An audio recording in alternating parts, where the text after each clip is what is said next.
마가복음 8장 22절에서 26절 말씀 보겠습니다.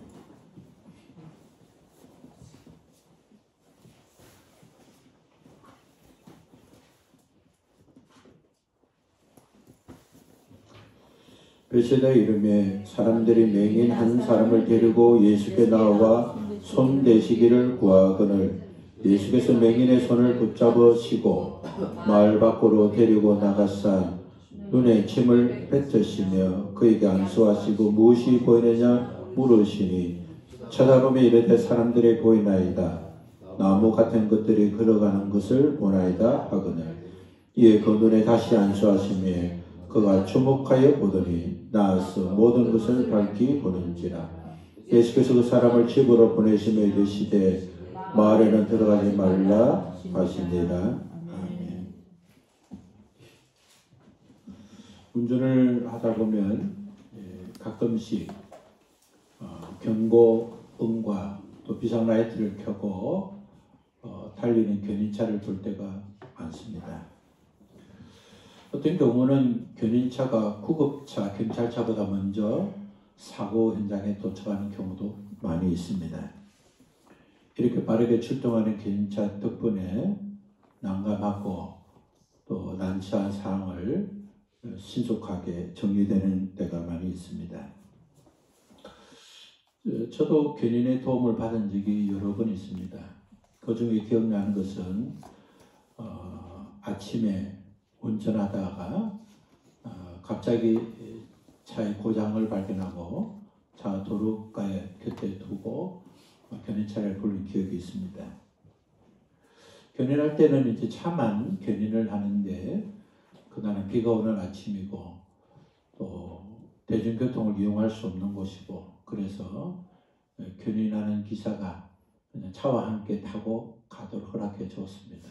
조금 위험은 일이지만 감수하고 사랑하는 아내와 함께 조금 전까지도 운전한 차를 둘이서 견인된 채로 차를 탄 경험이 있습니다. 비는 오고 또 운전하지 않아도 견인된 차 안에서 마치 먼 곳에 여행 온 여행자처럼 우리가 마차 타고 가는 것처럼 느끼지 않아? 이런 이야기를 하면서 가는 기억이 있습니다. 우리의 힘과 능력으로 해결할 수 없는 난처한 일이 생길 때 또 난감할 때 누군가의 도움이 필요로 하고 또 도움을 받으면 어렵고 난감한 일이 신속히 해결된 적이 우리는 있습니다. 이런 난감하고 어려운 상황 또 도움이 필요한 상황은 우리만 있는 것이 아니라 하나님이 창조한 모든 세계의 동물, 식물 모두가 상대방의 도움을 받아 살 수 있던 존재로 만들어졌습니다. 하나님 만드신 생명 구조는 스스로 살 수 있는 존재가 아니라 자신이 가진 것을 상대에게 주고 상대가 가진 것을 자신이 받음으로 공생하면서 살 수 있도록 하나님이 만드셨습니다.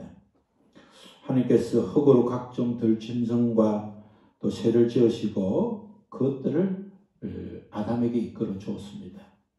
아담은 하나님이 이끌어 주시는 동물들을 보면서 생명들을 보면서 그 이름을 지어 주었습니다.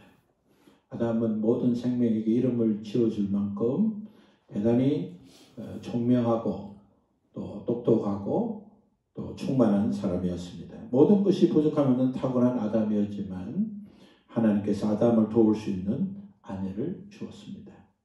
하나님께서 아담을 깊이 잠들게 한 다음에 아담의 갈빗대 하나를 취하고 그 비어있는 갈빗대에는 살을 채우시고 그 갈빗대로 여자를 만드신 후에 아담에게로 이끌어 주었습니다. 아담은 여자를 보는 순간 너는 내 뼈 중에 뼈요 내 살 중에 살이로다. 이것을 남자에게 제하여적 여자라 이렇게 이름을 불러주었습니다. 하나님이 이끌어준 하나의 생명을 보고 아담은 단번에 알았습니다. 이 존재는 내 뼈에서 나온 존재고 내 뼈 중에 뼈고 살 중에 살이고 그래서 이 이름을 여자라는 이름으로 불릴 만큼 아담은 탁월했습니다. 그럼에도 불구하고 하나님은 아담에게 아담을 도울 수 있는 배필자 하와를 허락해 주었습니다. 이 세상에는 도움이 필요하지 않는 자가 없습니다. 어떤 누구도 도움이 필요하고 또 도와줘야 할 존재인 것을 알아야 합니다. 올 한 해를 우리가 마감하는 시점에서 우리를 도와주었던 많은 사람들, 또 내가 부족하지만 도와주었던 일들, 그것은 주님이 기억하시고 또 기억하신 대로 우리에게 상급과 은혜를 베풀어 주실 것입니다. 우리가 도움을 받고 도움을 줄 수 있는 가장 작은 공동체는 부부입니다. 그리고 가정입니다.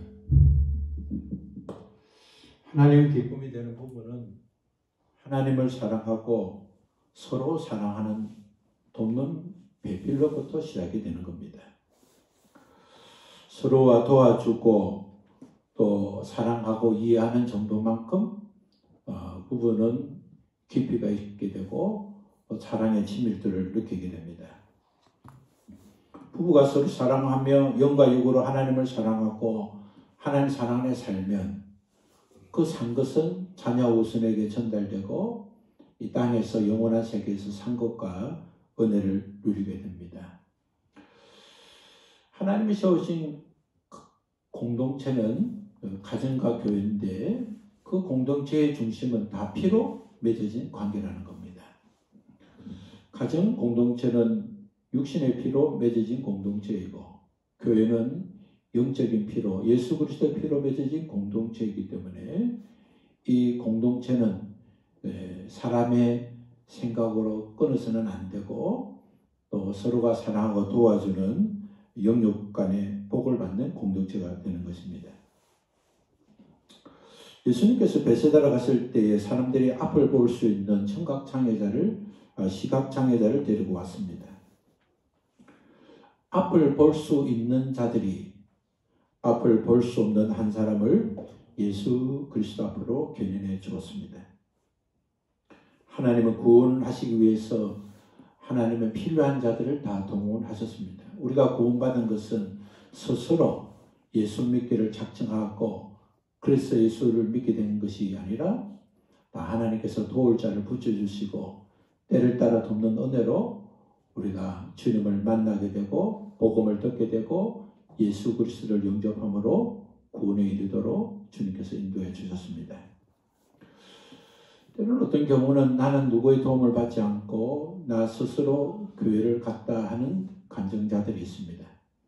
저희 어머니도 누가 전도해서 교회 간 것이 아니라 자신이 생각하면서 교회를 가야 되겠다 하고 마음먹고 교회를 가게 되었다고 말씀하셨는데 그 마음을 먹기까지 직접 간접적으로 예수님을 믿으면 우상을 섬길 필요도 없고 예수님을 믿으면 하나님이 도우신다는 직간접적으로 들었던 것들 또 그것을 전해준 사람들이 있었기 때문에 그렇게 된 것입니다.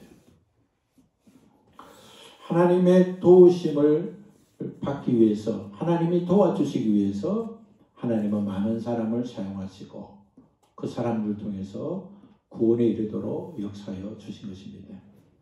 우리가 살면서 악한 일의 도구가 될 것인가 선한 일의 도구가 될 것인가의 결정은 우리 안에 선이 많으면 하나님께서 그 선을 쓰시기 위해서 우리를 선한 일에 동원하시고 우리 안에 악이 많으면 악한 것들이 우리를 사용해서 악한 일에 동원시키기 때문에 우리 일상의 삶을 쓰도 선을 향하기를 기뻐하고 또 선을 찾고 하는 일들을 힘써야 할 것입니다. 같은 공간, 같은 환경이 있다고 해서 다 같이 보는 것이 같지 않습니다. 같은 것을 보아도 자기의 경험, 자기의 안목에 따라서 보는 것이 다릅니다. 그 사람이 볼 수 없는 것을 보는 사람도 있고 그 사람이 보지 못하는 것을 보는 사람도 있고 보는 사람을 보지만 보지 못하는 사람도 있습니다. 어떤 거는 젊어야 볼 수 있는 거 있고 또 어떤 것은 나이가 들어서야만이 볼 수도 있고 어떤 것은 힘을 가져야 볼 수 있고 어떤 것은 힘을 빼야 볼 수 있는 것들도 있습니다. 살다 보면 같은 공간, 좁은 공간에 있으면서도 여기에 이것이 있었나? 여기에 이런 조건이 되었나? 우리 살다 보면 또 지난 일들을 생각해 보면 참 미처 보지 못하고 스쳐간 일들을 많이 보게 되는데 그것은 세월이 주는 안목으로 시력이 되는 것입니다. 이런 성탄절인데 이 성탄절이 되면 방송국마다 선한 일을 많이 했던 미담들을 소개하기도 합니다. 세대가 악하고 또 더러운 세대라지만 이 세대에서도 또 선하고 또 미담이 되는 많은 일들을 한 사람이 있습니다. 어떤 사람은 가난하게 힘들게 어렵게 돈을 벌어서 자기는 힘들고 어렵게 살지만 과거에 경험했던 아픔들을 기억하고 그 돈을 불우한 자를 돕는 일에 또 장학금으로 공부할 수 있도록 또 후원하는 일에 또 여러 가지 좋은 일에 또 쓰임받고 또 자기의 미담이 드러나지 않도록 최선을 다해서 자기를 숨기는 많은 사람들이 있습니다. 금식을 하다가 어떤 할머니의 미담을 제가 보게 되었습니다. 어떤 할머니는 젊었을 때 남편이 암으로 죽게 되었는데 남편이 세상을 떠나 3남 1녀 자식을 키울 길이 막막해서 그냥 행편에 맞는 조그마한 국수집을 차리게 되었습니다. 당시 국수 한 그릇에 2,000원 할 때인데 어느 날 국수를 발견해서 새벽인데 새벽일찍 어떤 젊은 청년이 남다른 차림으로 들어왔답니다. 그런데 청년은 국수 한 그릇을 허겁지겁 먹고 있는 것을 보고 그 할머니가 국수 그릇을 받아서 다시 국수를 담고 국물을 가득 채워서 줬는데 그것을 다 먹고 난 그 남자가 저 냉수 한 그릇만 주세요 라고 부탁할 때 그 냉수를 가지는 틈에 도망을 간 겁니다. 할머니는 도망가는 그 청년을 향해서 문을 열고 따라가면서 뛰지 마! 뛰다가 다쳐! 그냥 천천히 가! 그렇게 말을 했다는 겁니다. 그 사건은 그 일이 일어나고 10년 후에 방송을 통해서 나오게 됐는데 10년 후에 그 방송을 들은 한 남자가 방송 PD에게 편지를 보내왔답니다. 그 내용은 자기가 너무 힘들고 배고파서 식당마다 다니면서 구걸을 했지만 다 거절하고 그냥 홧김에 불이라도 지르고 싶은 마음에 마지막 식당인 국수집을 가게 됐는데 거기서 국수를 먹고 도망가던 중에 그 말을 듣고 뛰지 마라. 그냥 천천히 가. 넘어지면 안 돼. 하는 말을 듣고 자기가 제2의 인생을 살 수 있는 마음의 엉인 상처도 풀리고 생각도 바뀌고 그래서 기회가 되어 지금 파라과이에 와서 사업을 하고 새롭게 제2의 인생을 살고 있어서 그 할머니에게 감사를 전해달라는 그런 내용을 받게 되었습니다. 지금도 그 국수집은 그 자녀들이 하고 있는데 한 그릇 값만 내면 2그릇, 3그릇 무제한 마음대로 먹을 수 있는 식당을 경영하고 있다는 내용을 봤습니다. 가난을 겪으면서 제대로 본 사람은 가난한 사람을 돕습니다. 자신이 가난을 겪으면서도 다시는 가난하지 않겠다는 생각만 하고 가난한 사람을 도울 마음도 생각도 없는 사람은 가난에 준 교훈을 다 배운 것은 아닌 것입니다. 자신이 경험하게 된 것을 통해서 또 다른 것을 보게 되고 시력이 좋아진 사람은 그 일을 기반으로 해서 그와 같은 처지에 있는 사람, 그와 같은 행편이 있는 사람을 도와주는 사람이 되는 것입니다. 전도는 전도해야 되기 때문에 전도하는 상급이 있기 때문에 하는 것보다는 내가 예수 그리스도를 믿고 의지하고 사랑하면서 주님께서 나를 얼마나 사랑하는지 알게 되고 보게 되는 것만큼 전할 수 있는 것이 진정한 전도가 되는 겁니다. 예수님께서 베스다에 도착했을 때 예수 그리스도께서 귀신을 쫓아 보내시고 병든 자를 치유하시고 은혜와 사랑으로 도와주시는 것을 본 자들이 오늘 보지 못하는 한 사람을 데리고 예수 그리스도께 나오게 되었습니다. 그들은 예수 그리스도께서 병든 자를 어떻게 치유하는지를 알고 있었습니다. 그래서 예수님 앞으로 데려오면서 예수님께 이 사람에게 손대주기를 구했습니다. 주님께서 이 앞을 보지 못하는 사람의 눈에 안수만 하시면 이 사람이 나을 수 있다는 믿음으로 그 사람을 데리고 온 것입니다. 무작정 전도만 하면 교회와 환경과 또 상황과 프로그램을 통해서 믿음이 자랄 거라고 생각하고 데려온 자가 아니라 예수님께서 이 사람의 손을 얹으면 나음을 입을 수 있다는 확실한 믿음을 가지고 이 사람을 예수께로 인도하면 눈이 뜰 수 있다는 확신을 가지고 이 사람을 데리고 온 것입니다. 누구보다도 예수 그리스도의 행 안에 있는 것을 보고 체험하고 수동 들었던 자는 제자들입니다. 그러나 제자들은 벳세다로 오는 배 안에서 예수님으로부터 책망을 받았습니다. 그들이 받은 책망은 뭡니까? 너희가 눈이 있어도 보지 못하며 귀가 있어도 듣지 못하고 또 기억하지 못한다고 책망했습니다. 지금까지 그렇게 많이 보고 지금까지 그렇게 많이 듣고 지금까지 그렇게 많은 체험을 했음에도 왜 깨닫지 못하느냐고 주님이 책망하신 것입니다. 벳세다에 있는 사람들, 또 데가볼리에 있는 사람들, 우리 주님이 치유하실 때 사람들을 데려온 사람들은 제자들에 비해서 월등하게 많은 것을 보고 듣고 경험하지 못했습니다.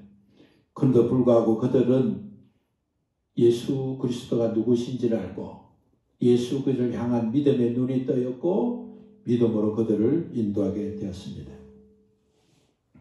예수 그리스도께서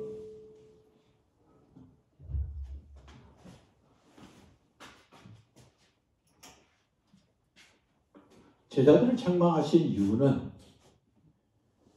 그들이 황급하게 벳세다로 가는 배를 탈 때 예수님과 제자들이 함께 먹을 떡을 제대로 준비하지 못하고 가진 것이라고는 떡 하나밖에 없기 때문에 주님께서 그렇게 뭐라 하시는가 보다 그렇게 생각했습니다. 예수님은 바리새인의 누룩과 헤로드의 누룩을 주의하라고 말씀했습니다. 어떤 문제가 생겼을 때 그것을 현실적으로만 보지 말고 주님께서 행하실 은혜가 있고 어떤 문제를 주님이 함께 하시면 능치 못할 일이 있다는 사실을 생각하지 못하고 늘 현실주의, 형식주의, 그리고 마치 정치인처럼 그렇게 물들어 있는 것을 주의하라고 주님이 말씀하신 것입니다. 속은 어떻게 되든지 겉만 꾸미는 신앙, 속마음은 어떻게 되든지 겉에만 신경 쓰는 정치. 예수 그리스도께서 책망하신 것은 치유와 회복의 참된 의미를 왜 알지 못하느냐. 주님이 주님이 고쳐주시는 것이 그것이 주님이 1순위였다면 고쳐진 병자들마다 너가 고침받은 것을 많은 사람에게 전거해라고 말씀하실 것이고 또 많은 사람이 보는데 치유했을 것입니다. 주님은 치유의 목적이 아니라 주님의 목적은 구원이시고 주님은 구원하시는 그 목적은 우리 주님을 믿고 의지할 때 구원이 일어나는 사실을 또 구원자로 된 사실을 알려주기 위해서 주님께서 여러 가지를 보게 하고 듣게 하고 행해 주었지만 제자들은 여전히 보면서도 볼 수 없었고 들으면서도 깨닫지 못하고 오병이어와 칠병이어 같은 역사가 일어났음에도 불구하고 아직도 깨닫지 못했습니다. 유대 사람이라면 대부분 신앙의 본을 받고 싶은 사람은 바리새인들입니다. 바리새인들은 하나님의 말씀을 가르치고 또 하나님의 말씀처럼 살아가는 자들의 모범이었습니다. 예수님께서도 바리새인들이 모세의 자리에 앉았기 때문에 그들의 가르침을 들으라고 했습니다. 바리새인들은 하나님에 대해서 잘 알고 또 하나님의 말씀에 대해서도 잘 알고 그래서 하나님의 말씀을 잘 전하고 그들이 하나님의 말씀 속에서 행하고 살았기 때문에 유대 사람이라고 한다면 바리새인처럼 살고 싶었을 것입니다. 그리고 그들이 사는 그 시대에는 헤롯 정치 아래 있었기 때문에 헤롯이 정치를 잘하면 더 평안을 누리고 헤롯이 정책과 정치의 어떤 활동에 영향을 받고 그것을 본받으려고 했습니다. 예수님은 바리새인의 가르침을 듣지 말라고 하신 것이 아니라 바리새인의 가르침을 잘 들어라, 배우라. 그러나 바리새인처럼 신앙생활을 하지 말라고 말씀했습니다. 바리새인의 신앙은 뭡니까? 본질을 잃어버린 신앙입니다. 실속 없는 신앙입니다. 겉으로는 그리스도인인 것지만 실제는 그리스도가 아니에요. 겉으로는 하나님을 의지하고 하나님께 기도하지만 사람에게 보이려고 하고 하나님께 보이지 않으려고 하는 그런 것들은 버리라는 겁니다. 주님께서 주의하라고 말씀하신 것은 주의하지 않으면 누구든지 제자이더라도 그 영향권에서 벗어나지 못하고 헤롯의 누룩, 바리새인의 누룩에 물들 수 있기 때문에 주님은 주의하고 조심하라고 말씀한 것입니다. 주의하지 않고 조심하지 않으면 깨닫지 못합니다. 눈으로 보고 귀로 들어도 깨닫지 못하면 의미가 없는 겁니다. 우리가 같은 공부를 해도 이해가 되어야 그것이 내 거가 되지. 도대체 무슨 말을 하는지 모르겠다. 그 수업에 참석했다고 해서 그것이 내 지식이 되는 게 아닙니다. 강사와 교사와 또 강의를 들을 때에 그 강의를 들으면서 깨닫는 만큼 자신이 되는 것입니다. 우리가 깨달을 때, 신앙생활을 깨달을 때 나타나는 증상이 뭡니까? 잘못을 발견하는 겁니다. 깨닫지 못하면 회개하지 않고 회개하지 않으면 변하기 어렵습니다. 자기의 잘못과 부족과 인여로 죄를 알게 되면 그 죄를 인정하고 회개하지 않으면 변화도 성숙도 일어나지 않습니다. 같은 방식으로 여전히 살면 기술도 기능도 신앙도 삶도 성숙하지도 못하고 성장하지 못합니다. 오늘은 이렇게 살아봤는데 생각해보니 그렇지 않고 이렇게 하는 게 좋겠다. 기술이든 능력이든 경제적이든 어떤 삶도 자신이 반복된 잘못을 회개하고 돌이키지 않으면 성숙하고 성장하지 못하는 것입니다. 우리 주님은 제자들에게 눈으로 보고 귀로 듣고 그것을 깨달으면 그 깨달만큼 번복하는 삶을 살지 않도록 주의를 주신 것입니다. 베세다에서 앞을 보는 자들이 앞을 보지 못하는 자를 데리고 온 것처럼 주님께서 데가볼리에 갔을 때도 오늘 마가복음 8장 이전에 보면 데가볼리에 갔을 때도 사람들이 한 사람을 데려왔는데 그 사람은 기먹고 말 더듬는 자를 데리고 왔음을 우리 함께 말씀을 나눈 적이 있습니다. 우리 주님은 그 사람도 고침받을 자를 데리고 와서 안수해 주기를 강구했습니다. 그때도 사람들이 기먹고 말 듣는 자를 데리고 와서 이 사람에게 안수해 주기를 구했습니다. 그 사람들은 데려온 사람은 주님이 손을 대어주시면 안수했으면 낫겠다는 확실한 믿음을 가지고 그냥 데려온 것이 아니라 주님 그렇게 해주세요. 내가 본 대로, 내가 들은 대로, 내가 아는 대로, 내가 깨달은 대로 주님이 그렇게 하면 낫겠다는 믿음을 가지고 안수 회개를 강구했습니다. 그들은 예수 그렇게 해서 안수해 주시면 나을 수 있다는 믿음을 가졌습니다. 지금은 귀가 멀고 말이 더듬지만 주님께서 안수하시면 정사인이 될 것이라는 믿음을 가졌습니다. 그때도 또 오늘 베세다에서도 데가볼리와 베세다에서도 우리 주님은 데리고 온 사람 곁에서 치유하지 않으시고 따로 데려갔습니다. 데가볼리에 있는 자는 무리를 떠나 사람이 없는 곳으로 가셔서 침을 발라 안수하시며 열려라 에바다 라고 말씀하실 때 그 사람은 치유를 받았습니다. 그때 주님이 뭐라고 하십니까? 경고하면서 아무에게도 말하지 말라 그렇게 했습니다. 오늘 본문에서도 비슷한 방법으로 치료를 하셨는데 예수님께서 앞을 보지 못하는 사람의 손을 붙잡고 마을 밖으로 나갔습니다. 예수님 치유가 목적이라면 치유받을 사람이 많이 올 수 있도록 마을 안에서, 그것도 사람이 많은 곳에서, 그것도 데리고 온 사람이 보는 가운데서 그렇게 해야 함에도 불구하고 예수님은 그 사람의 손을 붙잡고 마을 밖으로 나갔습니다. 그렇게 그의 눈에 침을 발라주시고 그에게 안수해 주었습니다.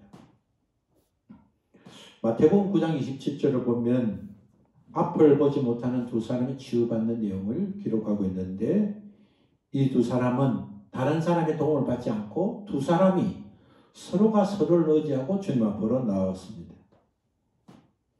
그들은 두 사람 다 예수님을 볼 수 없기 때문에 예수님이 계시는 곳을 향해서 두 사람은 소리를 질렀습니다. 주님, 우리를 불쌍히 여겨주세요 라고 소리를 질렀는데 주님은 가까이 오시지 않고 집으로 들어가실 때 그들은 집으로 들어갔습니다. 그때 주님께서 그에게 묻습니다. 내가 너희 이 일을 할 줄 믿느냐?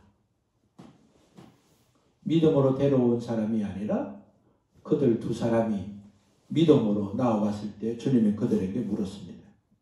그때 그는 주여 믿습니다 라고 고백하다 주님은 그들의 눈을 만지시며 너희 믿음대로 될지어다. 그렇게 함으로 그들의 눈이 밝아졌습니다. 두 맹인이 앞을 보지 못한 눈을 치유받았을 때 주님은 먼저 물으시고 내가 너희 이 길을 할 줄 너가 믿느냐 하고 믿음을 점검해 보시고 그들이 대답하자 주님 제가 믿습니다 할 때 주님이 눈을 만져주었지만 주님은 그때 그들의 눈에 침을 바르지 않았습니다.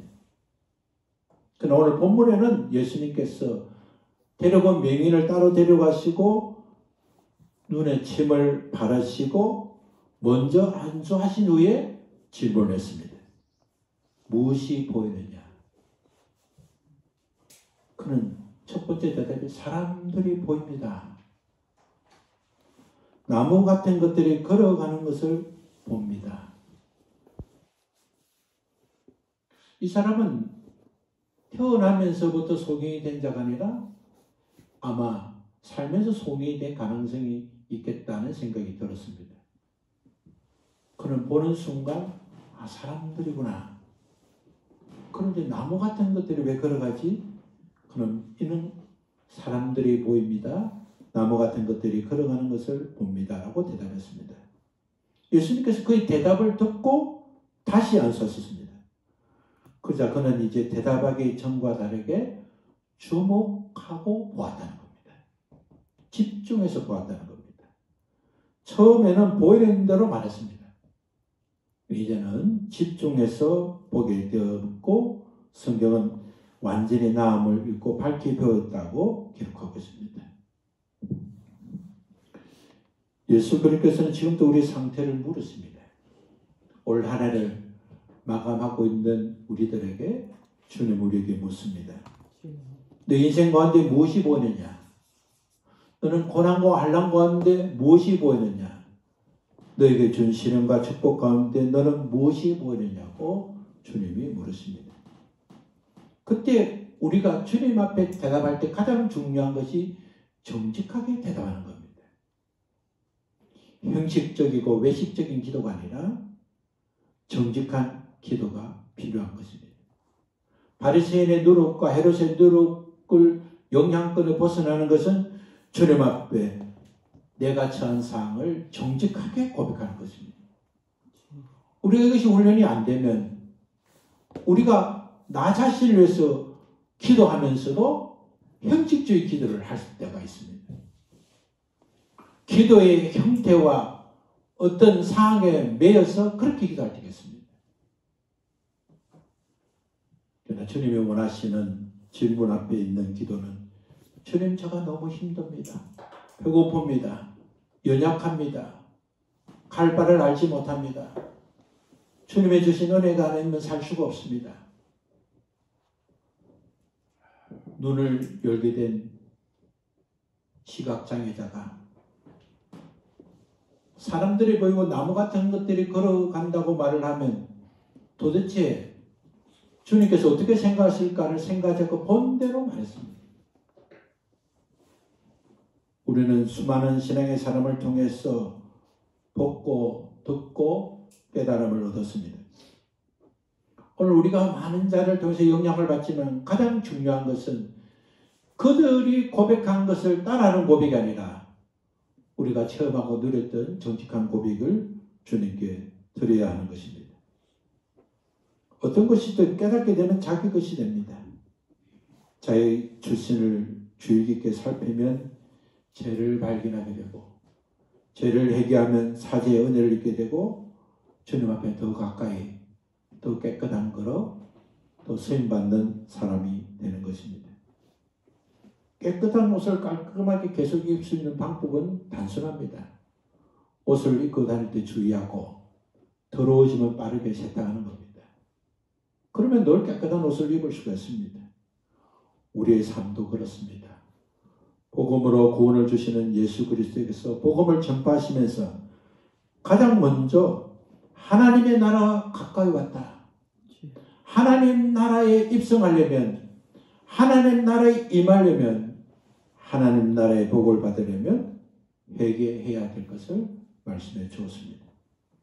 하나님 나라에 임하는 구원은 회개로부터 시작되고 내 안에 성령님의 임재와 내주하심도 회개할 때 내 안에 성령님이 내주하시게 되는 것입니다.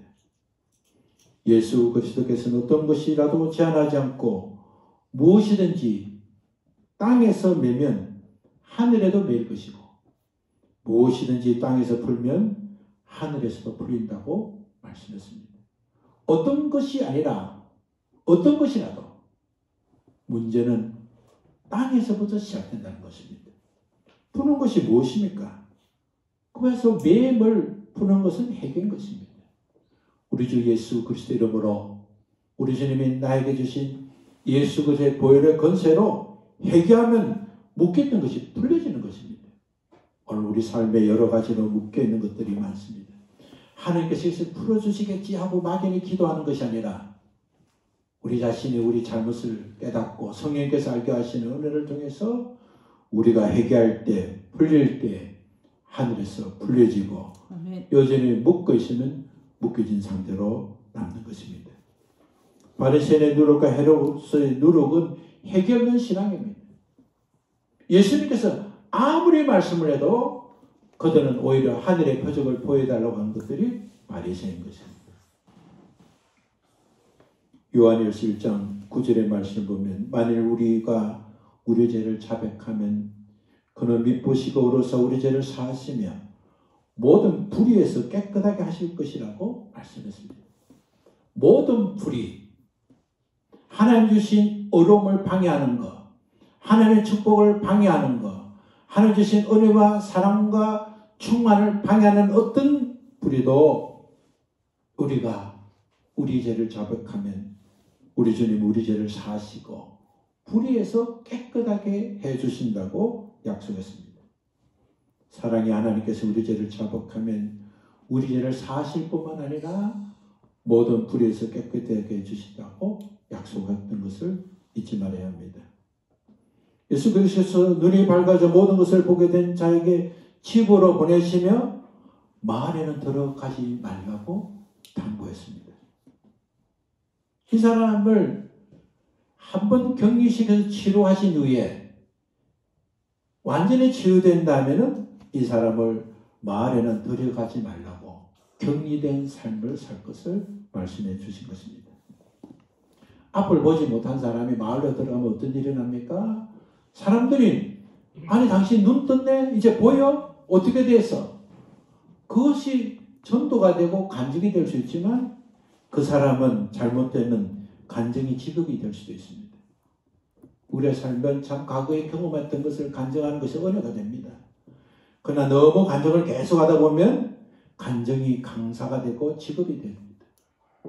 모든 것이 과거에 있었던 일을 계속 자랑 삼아 이야기하다 보면 듣는 사람은 은혜가 될지만 그는 복음은 실족할 가능성을 가질 수가 있습니다. 주님께서는 눈이 어두워진 자에게 너를 밝혀주면서 마을로 들어가지 말고 집으로 돌아갈 것을 말씀했습니다. 예수 그리스도 앞에 선 자는 예수 그리스도 앞에 정직한 삶을 살아야 합니다. 진실과 정직으로 고백하는 삶을 살아야 됩니다. 예배는 신령과 진정으로 드려야 된다고 주님이 말씀해 주지 않았습니까? 신령과 진정은 뭡니까? 성령님과 예수 그리스도를 통해서 예배를 드려야 된다는 것입니다. 하나님은 영이시기 때문에 성령님의 임재가 있는 자, 예수 그리스도의 이름을 믿는 자, 그 자가 예배를 드릴 수 있는 기본적인 조건을 갖추기 때문인 것입니다. 예수님께서 우리 안에 오시는 것도 회개할 때 오시고 성령께서 우리에게 임재하시는 것도 회개할 때 임하게 된다는 사실을 우리는 알고 있습니다. 처음에는 보인다고 했지만 사람이 나무처럼 보였지만 그러나 집중하고 주음할 때 점점 모든 것을 밝혀본 것처럼 우리가 과거에는 또 현재는 제대로 주님을 대해서 잘 알지 못하지만 그러나 주님 앞에 더 집중하고 나아가면 점진적으로 우리의 신앙과 삶이 달라지게 될 것입니다. 하나님께 집중해서 거짓 신앙, 외식 신앙, 위선과 종교적 신앙, 정치적 신앙을 벗어버리고 이 모든 것을 회개하고 믿음으로 나아가면 점진적으로 하나님 예배하신 복을 받고 하나님의 뜻을 이루는 믿음의 사람이 될 것입니다. 새해를 준비하는 우리들에게 오늘 주님이 고쳐주셨던 주님의 은혜를 기억하고 나도 앞을 보지 못하는 사람을 데려오는 사람이 되어야 되겠다. 또 내가 보지 못한 것을 주님께서 나를 격려시키고 치유하시는 점진적인 회복을 주셨듯이 주님께서 나를 점진적으로 회복시켜 주시고 인도해 준다는 사실을 알고 새해를 준비하는 우리의 마음이 치유받는 자의 마음이 되어서 더 큰 은혜와 사랑으로 복을 받는 우리 모두 되시기를 예수 그리스도 이름으로 축원합니다. 우리 함께 일어나서 찬송하겠습니다.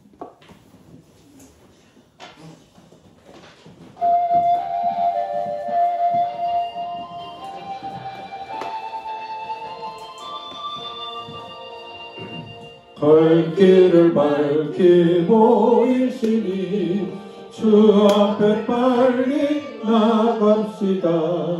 우리를 찾는 구주 예수 곧 오라시네. 죄악 벗은 우리 영혼은 기뻐 뛰며 주를 보겠네. 하늘에 계신 주 예수를 영원히 섬기리. 우리를 오라 하시는 말 기쁘게 듣고 순종하세. 구주를 믿기 지체 말고 속속이 나가세. 죄악 벗은 우리 영혼은 기뻐 뛰며 주를 보겠네. 하늘에 계신 주 예수를 영원히 섬기리. 주 오늘 여기 계시오니 다 와서 주의 말씀 드세. 듣기도 하며 생각하니 참 진리시로다. 죄악 벗은 우리 영혼은 기뻐 뛰며 주를 보겠네. 하늘에 계신 주 예수를 영원히 섬기리. 하나님 아버지 감사합니다. 새해를 기다리는 은혜를 주시고 올 한 해 부족하고 인내한 게 많았지만 그래도 하나님 여전히 우리를 사랑해 주시고 새해는 더 그 사랑과 은혜를 입도록 우리에게 말씀해 주시고 깨닫도록 은혜를 베풀어 주시니 감사합니다. 우리가 격리해야 될 때는 격리될 수 있는 그런 책임을 갖게 해주시고, 사람들이 데리고 와서도 우리 주님과 1대1로 만나게 하고 우리 주님께 주목하게 주님이 만드셨던 것처럼 우리가 사람들 속에 있지만 주님과 독대하는 시간과 환경을 만들게 해주시고, 주님이 그 환경과 상황으로 이끌어 주실 때 겸손하게 주님 앞에 서게 하시고 주목하여 주님을 볼 수 있게 하시고, 주님이 물으실 때 정직과 진실로 대답하고 하나님이 주신 기회의 시간에 또 눈을 밝혀 나와 세상과 하나님의 인도하심을 볼 수 있는 믿음의 사람이 되게 하여 주옵소서.